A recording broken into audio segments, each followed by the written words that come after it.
म्हणणं एवढंच आहे की सांगोल तालुक्यामध्ये बापूच पाहिजेत. बापू पाहिजेत, कारण की 55 वर्षात कधीच रस्ता बघायला भेटला नव्हता सांगोल तालुक्याला. आता कुठल्याही गावात जावा तुम्हाला पाहिजे तसा रस्ता आहे. बापू सांगेल त्याला मत देणार. हो, सांगते बापू सांगेल. समजा चैतन्य सिंग केदारला तर द्या म्हणले तर आम्ही चैतन्य सिंग केदारला मत देणार. आम्हाला काय बापूची गरज आहे. परिचय आहे, हे काय असं नौका नाही. त्यांनी कामं केलेले ते तालुक्यात सुद्धा काय अडचण आल्या तर ती कामं करते. आमच्यासारखे सामान्य माणसं सुद्धा काय पण अडचण असतो तिथे गेलं तर ते लगेच काम करते. धायगुडे वगैरे आहेत, अजून एक दोन कोणीतरी भरेल, पण कोणी का असे ना, पण दगड जरी असला तरी शेतकरी कामगार पक्षाचा उमेदवार या गटातून पाहिजे. आपण दीपक आबा युती व्हायची काय चर्चा होती? नाही दीपक आबा सोबत युती नको. दीपक आबा हा फक्त पैसे खाणारा माणूस आहे. केदार साहेबाबरोबर केलं तरी काय अडचण नाही आमची, पण दीपक आबा बरोबर नको. दीपक आबाच कसा जिकडे पैसा तिकडे चांगलं असं काम आहे. त्याच्यामुळे दीपक आबा बरोबर आम्हाला तर युती नको. भरपूर काम आहेत बापूंची. रस्त्याची कामं केली बापूने, प्रत्येक ग्रामपंचायतीची कामं केली, गटरीची कामं केली, लाईटीची कामं केली. आता आमच्या सरकारकडे डीपी नव्हता, डीपी सुद्धा बापूने दिला. शेकापशिवाय पर्याय नाही. पर्याय नाही. कोण काय पण म्हणतो, हे कागदावर निधी आणला, बंगलं बांधलं, काय नाही. फक्त देशमुख घराणे शेवट पर्याय नाही. हा शेकाप पाहिजे, नक्की येणार शेकाप. नाही येत नाही. मग कोण येणार इकडे? एकनाथ शिंदे साहेब यांचा शिवसेना पक्ष पुन्हा सांगितले असेल तो पक्ष येईल निवडून. आमदार साहेब शेतकरी कामगार पक्षाचे आहेत म्हटल्यानंतर सत्ता खाली म्हणजे शेतकरी कामगार पक्षाची यायला पाहिजे. त्यांची सत्ता नाही, त्यांनी एवढंच म्हणाय बापूला जवळपास धरावं आणि कामं करून घ्यावं. ते आम्हाला एवढंच म्हणाय, कारण सत्तावर बीजेपी आणि शिवसेनेचे बाबासाहेब आणि शाही बापूला हाताशी धरून कामं करून घ्यावं तर जनतेचा विश्वास बसेल, ना तर बाबासाहेबांवर विश्वास बसणार नाही. चैतन्य सिंग केदारचं चालू आहे ना, चांगला माणूस आहे, आम्ही त्याला देणार. बापू आता पहिल्यापासून आम्ही बापू बरोबर आहे. आमची कामं केलीत, आम्ही आमच्या अडचणी दूर केल्यात. आम्ही गेलो कुठल्या कामासाठी तर आम्हाला कधी असं म्हणजे परत पाठवत नाही. केंद्रात असू द्या, राज्यात असू द्या किंवा महानगरपालिकेच्या आता परवा निवडणुका झाल्या, त्यातल्या जवळजवळ 29 महापालिकेमधल्या 26 महापालिका महायुतीने जिंकल्यात. म्हणजे सगळीकडे जाईल. लोकांना आता कळायला लागले, पहिलं लोकांना कळत नव्हतं. केंद्रात भाजप आहे, राज्यात भाजप आहे, नगरपालिकेला भाजप आहे, मग गावात का भाजप चालत नाही. केदार साहेबांनाच काय मिळेल? विकासाचं विजन आहे. आता ते जिल्हाध्यक्ष आहे तर त्यांनी नाझरेमध्ये कमीत कमी 70-80 लाख रुपयाची कामं केली विकासाची. आणि आता जर जिल्हाध्यक्ष झाले, जिल्हा परिषद अध्यक्ष झाले तर भरपूर विकास होईल. चोपडी गटाला जर भारतीय जनता पार्टीचे जिल्हाध्यक्ष नेतृत्व करणार असेल तर ही चांगलीच गोष्ट आहे. नमस्कार, मी मुकेश, महाराष्ट्र माझामध्ये आपलं सर्वांचं मनपूर्वक स्वागत. मी आता सांगोल मधल्या जिल्हा परिषद गट चोपडी या चोपडी जिल्हा परिषद गटामध्ये मोठं गाव असणारं नाझरे या गावामध्ये आलोय. खरं तर सांगोलचं चित्र जवळपास स्पष्ट होत आलंय. शहाजी बापू आणि भारतीय जनता पार्टीची युती होईल जवळपास, असं जवळपास त्या ठिकाणी निश्चित झालंय. दीपक आबा एक वेगळे लढतील आणि बाबासाहेब देशमुख देखील वेगळे लढतील, असं चित्र जवळपास या सांगोलचं स्पष्ट झालंय. परंतु या चोपडी गटातून नेमकं कुणाचं नाव चर्चेत आहे हे देखील बघणं महत्वाचं आहे. चोपडीची निवडणूक ही या वर्षीची अतिशय अटीतटीची आणि चुरशीची होणार आहे, कारण सर्वसाधारण पुरुष या भागामधलं त्या ठिकाणी उमेदवारी त्या ठिकाणी सुटल्यामुळं अनेकांची इच्छुकांची गर्दी या चोपडी गटातून वाढली आहे. खरं तर चोपडी गटातलं किंवा या जिल्हा परिषदला एकूण या ज्या भागामध्ये जी गाव आहे ती त्यामध्ये वर्चस्व दाखवण्याचा प्रत्येक नेता त्या ठिकाणी प्रयत्न करणार आहे. बाबासाहेब देशमुख असतील, शहाजी बापू पाटील असतील आणि गणपत आबा असतील, आणि आता सगळ्यात महत्त्वाचं म्हणजे भारतीय जनता पार्टी देखील मोठी ताकद या भागामध्ये लावणारी चर्चा देखील बघायला मिळते. नेमकं जिल्हा परिषदेच्या निवडणुकीच्या माध्यमातून लोकांचे काय प्रश्न आहेत, लोक कोणत्या मुद्द्यावरती या बारीने बोलणार आहे, लोकांचं कौल नेमकं काय असणार आहे, खरं तर जाणून घेण्याचा प्रयत्न आजच्या ग्राउंड रिपोर्टच्या माध्यमातून करणार आहे. खरं तर जिल्हा परिषदेचा सदस्य म्हणजे मिनी आमदार म्हणून ओळखला जातोय, आणि तो मिनी आमदार होण्यासाठी या जिल्हा परिषद या चोपडी गटातून अनेकांची नावं त्या ठिकाणी चर्चेत आहेत. अनेकांनी त्या ठिकाणी उमेदवारी अर्ज देखील भरलेत. राहिला उद्याच लास्ट दिवस, उद्या देखील मोठ्या प्रमाणात अर्ज देखील दाखल होतील. परंतु इथली राजकीय नेमकं गणित आहे ती कशी आहे, ती लोक कुणाही पाठीमागे जाणार आहे, ती खरं तर सामाजिक किंवा जातीचं राजकारण नेमकं कशा पद्धतीने चालतंय, शेतकरी कामगार पक्षाचा माणूस नेमकं काय म्हणतो हे देखील बघणं महत्वाचं आहे. नगरपालिकेच्या निवडणुकीचा पराभव त्या ठिकाणी बाबासाहेब देशमुखांचा वचपा या जिल्हा परिषदेतून भरून काढणार आहेत काही देखील बघणं महत्वाचं आहे. चला या नाझरे गावात लोक नेमकं कुणाच्या पाठीमागे आहे ते जाणून घेऊया. काका नमस्ते. नमस्ते. काय नाव? बालचंद्र भंडारे. मी या गावातून विधानसभेचा ग्राउंड रिपोर्ट घेतला होता, आधार होता त्या दिवशी. लोक तुफान बोलते, कोण बाबासाहेब म्हणते, कोण शहाजी बापू बोलते. जिल्हा परिषदेचे गणित काय चालू आहे कोण चोपडी गटातले? सध्या जिल्हा परिषदेचं गणित असं आहे की भाजप आणि सेना यांची युती आहे. आज झाली होती. त्या युतीतून चैतन्यसिंह केदार यांचा अर्ज भरलेला आहे, आणि आमची अशी विनंती आहे दोन्ही पक्षाला की चैतन्यसिंह केदार यांना या चोपडी गटातून उमेदवारी मिळावी. काय कारण त्या पाठीमागे केदार साहेबांनाच काय मिळेल? विकासाचं विजन आहे. आता ते जिल्हाध्यक्ष आहे तर त्यांनी नाझरेमध्ये कमीत कमी 70-80 लाख रुपयाची कामं केली विकासाची. आणि आता जर जिल्हाध्यक्ष झाले, जिल्हा परिषद अध्यक्ष झाले तर भरपूर विकास होईल, बर लोकांच्या अडी अडचणी सुटतील. अशी पण चर्चा आहे की बाहेरचा उमेदवार इथं कसं चालणार. नाही, उमेदवार कुठला आहे हा विषय नाही, हा, त्याचं जे काम आहे हा, त्या कामाला आपण महत्व द्यायचं. बर हा? पण या भागात म्हणजे सांगोला म्हणलं तर शेतकरी कामगार पक्ष लोक म्हणायचे हा? भाजप कुठलं इथं आले मधलं. भाजप केंद्रात भाजप आहे, राज्यात भाजप आहे, हा, नगरपालिकेला भाजप आहे, मग गावात का भाजप चालत नाही? हा, हा, हा? बर चालाय पाहिजे भाजप. चाललाय पाहिजे. म्हणजे केदार साहेब आहे त्याचा कसं संपर्क या भागामध्ये. संपर्क चांगला आहे. आता कामं एवढी केली म्हणजे संपर्क असल्याशिवाय कामं नाही ना. मग त्यांच्या डोक्यात विकासाचं विजन आहे आणि जनतेला तेच पाहिजे. बरोबर आहे का? माणूस कुठला पण असू द्या माणूस कुठलाही असू द्या, पण विकासाचं विजन पाहिजे. विकास योजना पाहिजे. हा. ठीक आहे नमस्ते. नमस्कार. हे दादासाहेब ननवरे बैठकी जाता काय बैठकीला नाही. हा, लावले माळकरी. माळकरी बरं. काय माळकऱ्यांचं काय म्हणणं आहे इकडं? म्हणजे काय चर्चा चालू आहे जिल्हा परिषद. नाही, चर्चा म्हणजे कसं महत्वाचा आहे, विकास महत्वाचा आहे. आणि आपल्या चोपडी गटाला जर भारतीय जनता पार्टी जिल्हाध्यक्ष नेतृत्व करणार असेल तर ही चांगलीच गोष्ट आहे.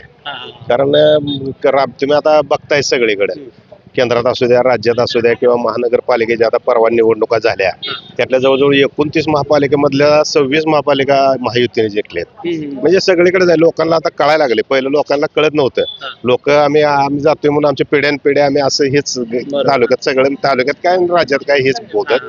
पण आता मात्र लोकांना कळायला लागले की काम काय असतंय, विकास काय असतोय आणि कुठे गेल्यावर विकास होईल हे लोकांना जरा समजायला लागले. त्यामुळे आता ग्रामीण भाग आणि असं काही राहिलं नाही. दुसऱ्या गटात चालले कसं नाही, चालणार की चालणार, कारण हे काय त्यांचा परिचय आहे, हे काय असं नौका नाही. त्यांनी कामं केलेले ते तालुक्यात सुद्धा काय अडचण आल्या तर ती कामं करतात. आमच्यासारखे सामान्य माणसं सुद्धा काय पण अडचण असते तिथे गेलं तर ते लगेच कामं करतात. अडचण आहे, संपर्क असतो, कायम संपर्क आहे, ते काय असं नौके नाहीत. दादा नमस्ते. नमस्ते. काय आलं बोला की. नमस्कार. नमस्कार. काय ना सागर सरगर. बरं काय की स्टाईल बिल करून जोरात हवाय गावामध्ये करायचं आपलं काय झालं काय तर करायचं. हो. काय तरुण पोरं पुढे इकडे जिल्हा परिषदला काय म्हणते. आता सध्या तर चर्चेमध्ये आता कसं जसं बापूच्या युतीची सक्षम राहतील त्या युतीची सक्षम आम्ही राहू. बापू आहे पाठीमागं. हो शाही बापू आहे पाठीमागं. होय. का बरं बापू आहे मागं. बापू आता पहिल्यापासून आम्ही बापू बरोबर आहे. आमची कामं केलीत, आम्ही आमच्या अडचणी दूर केल्यात. आम्ही गेलो कुठल्या कामासाठी तर आम्हाला कधी असं म्हणजे परत पाठवत नाही. बरं ठीक आहे. संधी आहे काका नमस्ते. नमस्कार. काय नाव तुमचं. लक्ष्मण दत्तात्रय आलदार. बरं काय शेती करताय. शेतीच नाही, हाय असं शेती बिती आहे चांगलं बरं, चालू आहे सगळं. चालू. जनतेला काय आहे इकडे कसं करायचं इकडे गणित काय शेती. गणित काय पण होणार, बापू सांगेल त्याला मत देणार. शाही सांगितलं ना. सांजे बापू सांगेल ते. हा समजा चैतन्य सिंग केदारला तर द्या म्हणले तर आम्ही चैतन्य सिंग केदारला मत देणार. बरं. आम्हाला काय बापूची गरज आहे. हा आम्हाला काय बापून कुठला एखादा ही दिला तरी पण आम्ही त्यालाच मत देणार. बरं. आम्ही त्याच्याशीच माणसं. बापू सांगेल. बापू आहे वार इकडे. अहो येडा का खोळा आहे, नाद करायचा नाही अजून, त्याच्यामुळे काही विषय नाही. बर. ते चुकून जरा गोळ झालाय, नाहीतर तिथं काय हे नव्हतं. हा माहित आहे. आता बापून भाजपसोबत युती केली. केली तर त्याला काय, आम्ही ते देईल ना बापू, आम्हाला कोणतर माणूस दिलच की दिल त्याला आम्ही करणार. त्याला काय पण कोण असं वाटतं का अपेक्षा आहे का कोणा नाव चर्चेत. ना, हाय चैतन्य सिंग केदारचं कालच्यापासून चालू आहे ना. तो चांगला माणूस आहे, आम्ही त्याला देणार. बर. त्याला काय त्यांना काय काय कारण नाही, कारण म्हणजे व्यक्तीशी आमचे जुनं पहिलं संबंध आहेत. वडापासून संबंध आहे त्यांचा आमचा. बर. शेटवाडापासून संबंध आहे. ते काय आताचाच संबंध नाही असं नाही, पहिल्यापासून आमचा चांगला संबंध आहे. ओळखीनं ही करणं ती करणं आमचं चांगलं संबंध आहे. बापूचं कार्यकर्ता आहे. हो. बापूची भाजपची युती तुम्हाला मान्य आहे. नाही मान्य, आता ते काय सगळं वर्ण झालं त्याला आपण काय करू शकत नाही. आपण एक दोघं काय करणार. मान्य हा, आहे. मान्य आम्हाला जी बापू सांगेल ती मान्य. बापू जी सांगेल ते आम्हाला मान्य आहे. नमस्ते. लहानपणापासून पहिल्यापासून बर. आता जिल्हा परिषदेकडे लक्ष आहे काय या भागामध्ये काय माहिती पोरं दोन मित्र काय माहिती. माझं तर म्हणणं एवढंच आहे की सांगोल तालुक्यामध्ये बापूच पाहिजेत. बापू पाहिजेत, कारण की 55 वर्षात कधीच रस्ता बघायला भेटला नव्हता सांगोल तालुक्याला. आता कुठल्याही गावात जावा तुम्हाला पाहिजे तसा रस्ता आहे. बर. त्यामुळे बापूजी काय निर्णय घेतील ती सर्व जनतेला मान्य होईल. मग कुठलाही उमेदवार नव्हत्या बापू, मग कुणाशी युती केली तरी काय अडचण नाही, पण बापू पाहिजेत. काहीच काम केलं नाही बापूचं. कुठलं बाबासाहेब देशमुख 50 वर्षात कधी निधी आला नाही एवढा 50 वर्षात निधी, म्हणजे 5 वर्षात निधी आलाय. 50 वर्षात कुठल्याही माणसाने सांगा एवढा निधी आलाय, मान्य करतो आम्ही. पण 5 वर्षात एवढा निधी आलाय की जनता कुठल्याही ठोसपणे सांगू शकते की 5 वर्षात कामं किती झालेत. बापूच नाही दहशती राजकारण आहे म्हणते ते. नाही. अडवणूक करते ते बापू. म्हणणारी खूप, अशी बोलणारी खूप आहेत, पण करून दाखवणारा कोण नाही. बापूशिवाय पर्याय नाही सांगोल तालुक्याला. मग कुणी काय पण म्हणू दे, बोलणारे अशी काय पण बोलून जातील, पण काम करणारा एकच माणूस बापू. कुठल्याही जनतेने सांगावं 50 वर्षात कुठलं सांगोल तालुक्यात कुठलं काम झालंय. सांगोल तालुक्याला साधा रस्ता बघायला नव्हता. आज कुठल्याही तालुक्यात कुठल्याही गावात जावा रस्ता पाहिजे तसा रस्ता आहे. पराभव झाले आणि बाबासाहेब देशमुख निवडून आले. त्यांचा जवळपास एक किती बाबासाहेब देशमुख वर्षाचा कार्यकाळ संपलाय त्यांचा. त्या किती वर्षामध्ये काय काम झाले? काहीच कामं झाली नाही. कुठल्याही जनतेने सांगावं काय कामं झाली त्यांनी. हा. आम्ही त्यांना नावं ठेवत नाही, फक्त त्यांनी काम करून घ्यावं पूर्ण. हा. त्यांची सत्ता नाही, त्यांनी एवढंच म्हणावं बापूला जवळपास धरावं आणि कामं करून घ्यावं. ते आम्हाला एवढंच म्हणायचं. कारण सत्तावर बीजेपी आणि शिवसेनेचे बाबासाहेब आणि शाही बापूला हाताशी धरून कामं करून घ्यावं, तर जनतेचा विश्वास बसेल ना, तर बाबासाहेबांवर विश्वास बसणार नाही. नाही. नाही. आज बापून आणि दीपक आबा युती व्हायची काय चर्चा होती? नाही दीपक आबासोबत युती नको. दीपक आबा हा फक्त पैसे खाणारा माणूस आहे. बाबासाहेब देशमुख बरोबर सत्ता केली तर काय अडचण नाही, केदार साहेबाबरोबर केली तरी काय अडचण नाही आमची, पण दीपक आबा बरोबर नको. दीपक आबाच कसा जिकडे पैसा तिकडे चांगलं असं काम आहे. त्याच्यामुळे दीपक आबा बरोबर आम्हाला तर युती नकोय. बापूला फसवत आलेले. हे दीपक आबा जर उभा राहिलं नसतं तर आज बापू पडलं नसतं. हे सांगोला तालुक्यातली पूर्ण जनता म्हणजे पश्चाताप करून घेते सध्या तरी. बापूची भाजपसोबत युती तुम्हाला मान्य आहे? मान्य आहे आम्हाला, कारण की वर सत्ता बीजेपीची आहे. त्यामुळे बापू विरोध केला तुम्ही? ते वरून त्यांना आदेश आलता, त्याच्यामुळे त्यांनी युती मान्य केली नव्हती. आता सध्या आदेश आलाय ना वरून, कारण पुढून म्हणलं तेच आमदार असू द्या, माझे आमदार असं पुढून जे निर्णय घेतील तेच मान्य करतील ना. तरुण पोरांचं प्रश्न आहे बापू माझ्या. हो 100% सुटणार. कुठल्याही काम असू द्या, बापूशी गेल्यानंतर मोकळ्या हाताने माणूस माघारी येत नाही कधी. बरोबर आहे. तर हीच प्रतिक्रिया महत्वाची आहे. ज्या पद्धतीनं किंवा जिथं शहाजी बापू पाटील जे निर्णय घेतील बापू त्यांच्या पाठीमागे उभं राहायचं, कारण बापूच्या माध्यमातून मोठा ग्रामीण भागातला विकास झालाय, शहरातल्या भागातला विकास झाला, अशी चर्चा तरुण मित्राकडून त्या ठिकाणी आपल्याला बघायला मिळते. अजून काय लोक आहेत ती चर्चा आहे? नमस्ते. नाव कुठलं? उदनवाडी कुठं आले ना? इथनं 3 किलोमीटर. म्हणजे हीच गट आहे वाटतं ना तुमचा? हा, जिल्हा परिषद गट हीच आहे वाटतं? जिल्हा परिषद हा हीच आहे. हा. काय जिल्हा परिषदला काय इकडं? काय आता फिक्स नाही अजून कोणाच काय. कोण बापू चालणार इथं, दीपक आबा चालणार, शहाजी बापू आपले बाबासाहेब देशमुख चालणार? इकडे बघा शिवसेनेचा चान्स लागतोय. शिवसेनेचा कसं काय? कारण दुसरं 2 जे हे करणार आहे ती का नाही, दुसरी 2 उभा राहणार आहे ती अपेक्षा ते शेकापचे मतदान खाते ते, त्यामुळे शिवसेनेचा चान्स लागतोय. शहाजी बापू काय म्हणतो? साहेब नमस्ते. नमस्ते. जय जय हरी रामकृष्ण हरी. याच गावात तुम्ही विधानसभेचा ग्राउंड रिपोर्ट घेतला होता. बर. लोकांच्या बेदडे प्रतिक्रिया होत्या, कारण तुमचं गाव म्हणजे एकदम टकाटकणार गाव, एकदम बोलणारं गाव. बरोबर. आता इथली जिल्हा परिषद कधी चालू होती? मला जास्त काय त्याविषयी काही बोलता येणार नाही. पण काय वाटतंय जिल्हा परिषदला कुणाची सत्ता आली पाहिजे किंवा कुठल्या पक्षाची सत्ता आली पाहिजे? वैयक्तिक माणसावरती जाऊ द्या एखाद्या. सत्ता इतर आमदार साहेब शेतकरी कामगार पक्षाचे आहेत म्हटल्यानंतर सत्ता खाली म्हणजे शेतकरी कामगार पक्षाची यायला पाहिजे, तरच जरी काय वरून तालुक्यावरून येणारा निधी वगैरे खाली गावाला मिळू शकेल. पण वरची केंद्रात भाजप आहे तिकडे. जरी भाजपचं जरी वर सरकार असलं तरी पण मग डायरेक्टच खाली आमदार शिवाय खाली येणारच नाही ना. गावाला येत म्हणजे मध्ये आमदार शेकापचा लागणार आणि मग वर भाजप असून काय करणार? डायरेक्ट काय वरून गावाला भाजप देणार नाही ना. मग खाली त्यासाठी इथं निदान आमदार साहेब तरी मागून घेतील. आमदार साहेब घेऊन आल्याचा एक कार्यकाळ जवळपास वर्ष 1.5 वर्ष संपत आले. हो, चर्चा चालू आहे. अजून काय कुठं उद्घाटन केलं नाही, कुठले काय कामं नाही वर्ष 1.5 वर्षात?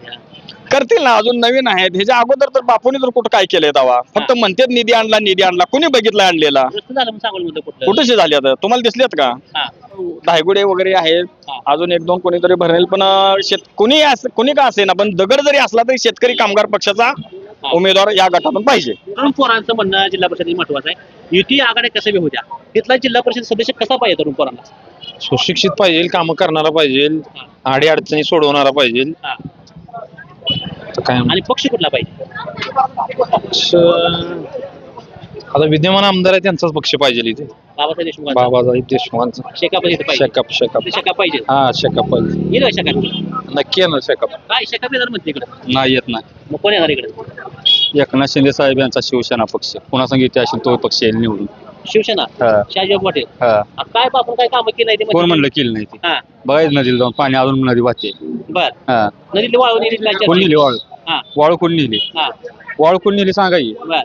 बापू आल्यापासून दहशत दिले वाढले. कुणाही दहशत आहे, अडवणूक करतात, कुणाही दहशत नाही, कुणाही तक्रार नाही. आता काय ही 55 वर्ष का असं चालत होतं का?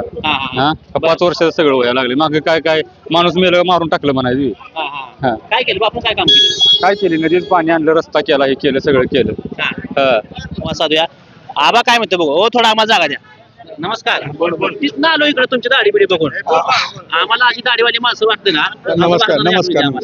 आमची भारताला पालखी दाढी बिडी बघितल्यावर काय इकडे बघायला गेलं लोक वेगळी मुद्द्यावरती बोलायला तयार आहेत काय नाही शेकाप शिवाय पर्याय नाही शेकअपचे पर्याय नाही पर्याय नाही बर कोण काय पण म्हणते हे कागदावर निधी आणला बंगलं बांधलं काय नाही हा. फक्त देशमुख घराण्याशिवाय पर्याय नाही अहो, काय बाबासाहेब नदीला देशमुख तर आबासाहेबाच्या पुढचा माणूस आहे हा, हा बर हा नदीला पाणी आणलं म्हणजे नदीला पाणी आबासाहेबांना आणलेलं आहे ही बाकी कोण पण मोठं बोलत असतील हा. पण आबासाहेबांनाच पाणी आणलंय हा, कोण काय पण म्हणू द्या हा. हा आता 1 वर्ष आलं बाबासाहेब देशमुख आमदार आहे या भागात. हो हो काय कुठे उद्घाटन दिसत नाही कुठं आम्हाला? उद्घाटत नाही सांगा की हा. हा कुठं नाही ती सगळीकडे कामं रस्त्याची कामं चालू आहे ती हा. उगा आता काय म्हणायचं ह्यानं केलं त्यानं केलं पण निधी सगळा आमदार फंडात नाही निधी चालू आहे हा, हा, हा हा त्यामुळं बाबासाहेब देशमुख इथं पाहिजे बाबासाहेब देशमुखच पाहिजे आणि त्याचीच गरज आहे तालुक्याला काय इंग्रजी भाषेसोबत एकदा जाते काय नाही भाजप सोबत नाही त्यांनी ते केलं तर वरण ते काय तर ते आपण एवढ्या खोलात जात नाही नमस्कार काय ना ज्ञानेश्वर सरगर काय करता काम शेती सरकार भरपूर आहे का इथं होय सरगर होती तुम्हाला सरकारची गाठपट आहे? सरगरवाडी सरगरवाडी ही सरकारवाडी आहे. हा. बरं. काय काय म्हणजे सरकारांचं म्हणणं काय आहे इकडे जिल्ह्यात? सरगरांचं म्हणणं आहे कुठलाही उमेदवार द्या पण स्थायिक उमेदवार द्या स्थायिक उमेदवार हा बाहेरचा उमेदवार चालत नाही हा. काय आपल्याला स्थायिक असू किंवा बाहेर असू विकास करणार पाहिजे आपल्याला विकास काय स्थायिक असेल तर त्याला विचारता तरी जाता येतात हा. बाहेरच्यांना जाऊन विचारा येतंय का हा. का निधी आणला नाही किंवा काय काम राहिली विचारा येते त्यांना हा, हा. त्यामुळे स्थायिक उमेदवाराला विचारता येते ना पुन्हा सत्ता पाहिजे या भागामध्ये किंवा बाबासाहेब देशमुख इथं शहाजीबा पाटला इथं दीपक आबा इथं इथं आता बापूंची सत्ता तशी पाहिजे कारण बापूंनी गेल्या 5 वर्षात भरपूर निधी आणलेला आहे आणि बापूंची कामं पण भरपूर आहेत सध्या हा. हा. काहीच केलं नाही म्हणते बापून इथं विकास नाही काय नाही बापूची दडपशाही म्हणते दहशत म्हणते कोण म्हणते काय केलं नाही हा. कोणावर अन्याय केलाय बापून आतापर्यंत हा. कोण म्हणते निधी आणला नाही बापूंनी हा, हा. हा बर निधी भरपूर आणलाय बापूंनी नदीची वाळू बाग बापू काळात गेली म्हणजे कोण म्हणतंय हा. कोणी वडली बापू या काळात वाळू कोणी वडली हा. कोणच्या कोणा माणसाने वडली वाळू बर हा हा हा त्यामुळे इथं बापूच पाहिजे हा बापूच पाहिजे गेलाय बापू म्हणजे सांगोलच्या शहरामध्ये गेला वाटतं बापू काय काम दिसते बापू भरपूर काम आहेत बापूंची हा, काय काय हो. सांगताय? रस्त्याची कामं केली बापूने हा. प्रत्येक ग्रामपंचायतीची कामं केली गटरीची कामं केली लाईटीची कामं केली हा. आता आमच्या सरकारवर डीपी नव्हता डीपी सुद्धा बापूने दिला हा. हा खरं तर हा ग्राउंड रिपोर्टचा शेवट या ठिकाणी करत असताना एक गोष्ट या भागामधून लक्षात येते या भागामधले खरं तर अजून राजकीय गणित नेमकं कसं होणार आहे हे देखील अस्पष्ट आहे कारण नेमकं समोरासमोर कोण उभा राहणार आहे लढत कशी होणार आहे खरं तर महत्त्वाचं म्हणजे शहाजीबापू पाटील यांनी या भागामध्ये मोठी कामं केली असं त्यांचा गट बोलून दाखवतोय रस्त्याचं असेल पाण्याचं असेल महत्त्वाचं म्हणजे सांगोलचा परिसर असेल किंवा सांगोलमधली इतर कामं असतील ती शहाजीबापू पाटील यांच्या माध्यमातून झाली ती ज्या पद्धतीने नगरपालिकेला त्या ठिकाणी बापूंचा झेंडा फडकला त्याच पद्धतीने या जिल्हा परिषदेत देखील शहाजी बापूंचा झेंडा फडकेल अशी चर्चा करता तरुण पडाकडून बघायला मिळते दुसरा देखील गट या ठिकाणी बाबासाहेब देशमुख यांना मानणारा देखील वर्ग त्या ठिकाणी आपल्याला बघायला मिळाला हा गट त्या ठिकाणी मोठ्या प्रमाणावरती शेतकरी कामगार पक्षाचा आजपर्यंत होता आणि इथून पुढे देखील शेतकरी कामगार पक्षाचा त्या ठिकाणी गट राहणार आहे आणि त्यासाठी इथे लोक त्या ठिकाणी प्रयत्न करणार आहेत अशी देखील चर्चा या भागामधून बघायला मिळते त्यामुळं शेतकरी कामगार पक्षामधून कोणी जरी उभा राहिलं तरी देखील त्या ठिकाणी लोक त्यांच्या पाठीमागं उभा राहणार अशी देखील चर्चा आहे तिसरा गट त्या ठिकाणी आपल्याला भारतीय जनता पार्टी देखील लोक त्या ठिकाणी बोलताना बघायला मिळाली वरती केंद्रात राज्यात भारतीय जनता पार्टीची सत्ता आहे जर या भागाचा विकास करायचा असेल निधी आणायचा असेल तर भारतीय जनता पार्टीचाच या भागामध्ये जिल्हा परिषदेला सदस्य निवडून आला पाहिजे आणि त्यासाठी नाव कोणाचं चर्चेत विचार तर चेतन केदार हे नाव प्रामुख्याने लोक त्या ठिकाणी चर्चा किंवा लोकांकडून त्या ठिकाणी आपल्याला सांगितलेलं बघायला मिळतंय कारण त्यांचा या भागामध्ये गट असेल वर्ग असेल कामाची पद्धत असेल संपर्क असेल आणि एक जिल्हा अध्यक्ष आपल्या या गटाचा या ठिकाणी जिल्हा परिषदेला उभा राहतोय त्यामुळं या भागाचा मोठ्या प्रमाणात विकास होईल असे देखील त्या ठिकाणी लोक बोलून दाखवतात निवडणूक अगदी जवळ आले कशा पद्धतीने यंत्रणा उभा राहते कशा पद्धतीने प्रचार त्या ठिकाणी केला जातोय लोकांपर्यंत हे उमेदवार कशा पद्धतीने पोहोचतात हे देखील तिकडे बघणं महत्त्वाचं आहे आणि येणाऱ्या निवडणुकीमध्ये लोक कोणाचा कौल देतील हे देखील बघणं तेवढंच महत्त्वाचं आहे नाझरे गावामधून जेव्हा निवडणूक जाहीर होईल तेव्हा देखील आपण या गावामध्ये येऊन लोकांचा कौल जाणून घेण्याचा प्रयत्न करणार आहोत कॅमेरामॅन अक्षय सोबत मी मुकेश महाराष्ट्र माझा नाझरे